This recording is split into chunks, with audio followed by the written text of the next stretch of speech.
사안마다 발생 시기와 의도, 또 구체적인 사정, 비난 가능성이 다 다른데 어떤 경우든 예외 없이 배제다라는 원칙은 현실 속에서 있을 수 없는 일이기 때문입니다.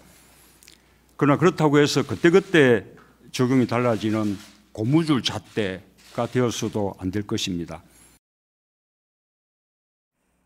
네, 공직 후보자의 위장전입 문제에 대해서 청와대가 내놓은 기준은 두 가지입니다.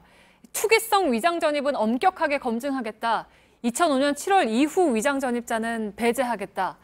다시 말해서 투기의 목적이 없고 2005년 7월 이전의 일이라면 문제 삼지 않겠다는 뜻이죠. 이를 두고 자의적이라는 비판이 제기됩니다. 또 당사자에게 면죄부를 줄 수 있다는 지적도 나오고 있죠. 팩트체크가 여러 사실들로 이 논란을 짚어봤습니다. 오대영 기자, 우선 왜 2005년 7월이 나왔는지부터 좀 볼까요? 네, 국무위원 후보자는 애초에 인사청문회 대상이 아니었습니다. 네. 그런데 2005년 7월에 처음으로 그 대상이 됩니다. 법이 바뀌었기 때문인데요. 여기서 이제 2005년 7월이라는 게 나오게 됩니다.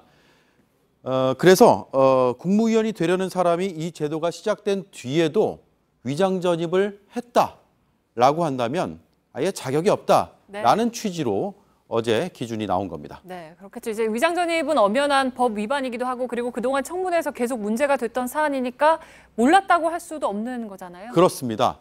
자, 그러면요. 국무총리는 어떤가? 국무총리는 2000년에 인사청문회 대상이 됐습니다. 당시에 대법원장, 헌재소장, 감사원장, 대법관과 함께 이른바 헌법기관이 포함이 됐죠. 그리고 2003년에 흔히 얘기하는 4대 권력기관장이 인사청문회 대상이 됐고 2012년에는 공정거래위원장, 금융위원장 후보자 등등으로 대상이 이렇게 확대가 됐습니다. 청와대에서 말하는 2005년 7월 이 기준으로 보면 현재 위장전입이 논란이 되는 후보자들의 경우에도 큰 문제가 안 됩니다. 왜냐하면 이게 다 2005년 전의 일들이었기 때문인데 또 하나는 위장전입이 주로 80년에서 90년대에 주로 이루어졌기 때문에 2005년 이후라는 시점이 기준으로서 의미가 약한 측면도 있습니다. 네, 그리고 청와대는 이런 시점 외에도 또 목적에 따라서 달리 보겠다라고도 밝혔잖아요. 그렇습니다. 물론 역대 정권의 후보자들마다 그 목적성, 동기가 다 다릅니다. 그리고 국민들도 그에 따라서 경중을 달리 판단하는 게 사실입니다. 그러나 법적으로만 보면 목적에 따라서 다르지 않고 동일한 이런 잣대가 적용이 됩니다. 민주당에서도 그동안 동일 적용을 말해왔는데요. 2009년에 민주당은 인사청문 TF를 꾸려서 위장전입 문제에 대한 입장을 정리를 했습니다. 자녀 교육을 위한 위장전입도 다를 수 없다는 점을 여러 차례 밝혔는데요. 특히 미국의 이 뉴욕주, 코네티컷주, 그리고 영국의 처벌 기준까지 세세하게 당시에 제시를 했습니다. 네, 그러니까 당시 이명박 정권에서 위장전입이 워낙 많이 드러났었고 그래서 이제 야당의 위치에서 이런 주장들을 했던 건데 그러면 실제로 외국에서는 교육 목적의 위장전입을 어떻게 다루고 있습니까? 네, 미국의 사례 한번 취재했는데요. 미국의 워싱턴 DC의 경우에는 2012년 위장전입 방지 법안이 통과가 됐습니다.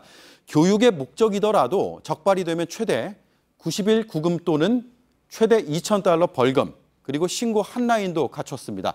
영국에서도 인기 공립학교에는 위장전입자가 몰린다고 합니다. 지역교육청이요. 입학 원서의 10%를 무작위로 추출해서 공공서류와 주소를 대조하는 방식으로 걸러내고 있다고 합니다. 네, 그러니까 구금까지 할 만큼 꽤 까다롭게 대응을 하고 있는 거군요. 그렇습니다. 이 나라들이 왜 그러면 이렇게 까다롭게 하느냐. 물론 우리와 여건이 똑같지는 않아서 이게 정답이다라고 말씀드릴 수는 없지만 분명히 참고할 부분이 있죠. 이들 나라는 기회균 등을 중요한 가치로 여기기 때문이라고 합니다. 미국에서는 교육 절도라는 말까지 쓴다고 하는데요. 교육의 기회를 위해서 위장전입을 하는 것을 부당 이득으로 간주하고 있는 겁니다. 네, 그러니까 교육을 위한 위장전입도 부정한 이익의 축으로 본다라는 거죠? 네, 그렇습니다. 이낙연 후보자가요. 민주당 대변인 시절인 2007년에 당시 노무현 대통령이 이규용 환경부 장관 후보자를 지명을 했는데 교육 목적의 위장 전입 의혹이 불거지자 강하게 이렇게 비판을 하기도 했습니다. 이런 사실들로 자의적이고 이중잣대라는 비판이 제기가 되고 있고 그래서 자세한 설명과 이해를 요구하는 목소리가 나오고 있습니다. 그런데 이런 논란은 여야가 바뀐 채 반복되어 온 것도 사실입니다. 네. 이번에 정치권에서 새롭게 논의를 한다고 하니까 발전적 결과가 있을지 지켜봐야겠습니다. 네, 물론 가장 좋은 건 이제 문제가 없는 후보자가 나오는 거겠죠. 팩트체크 오대영 기자였습니다.